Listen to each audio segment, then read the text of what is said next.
Hello everyone, welcome back to the channel. In today's quick video, I'm going to show you exactly how to reset or how you can set up your Gosund smart plug from scratch. So this is helpful if the plug is not connecting or stopped responding, or if you are setting it up for the very first time. So first of all, you just have to simply plug the Gosund smart plug into the working wall outlet, as it can be seen over here in this particular image. Now, once you have basically plugged it, you need to take a look at the indicator light on the plug. If the light is not blinking at all, it means the device is probably not in the pairing mode yet.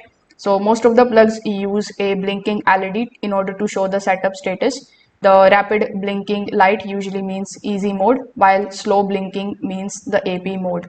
Now over here you will also see this type of power button. So you just have to simply press and hold this power button for 5 to 10 seconds until the indicator light starts flashing. So this is going to also clear the previous Wi-Fi settings, and it will also prepare the plug for a fresh setup.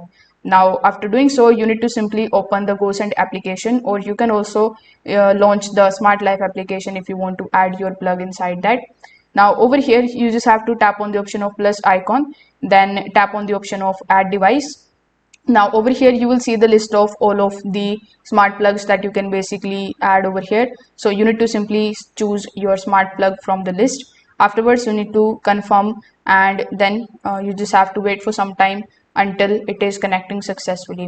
So once the plug connects successfully, you need to give it a custom name like lamp or coffee maker, so that it will be easier for you to control it later. If this video helped you out, make sure that you like this video and subscribe to the channel. Thanks for watching.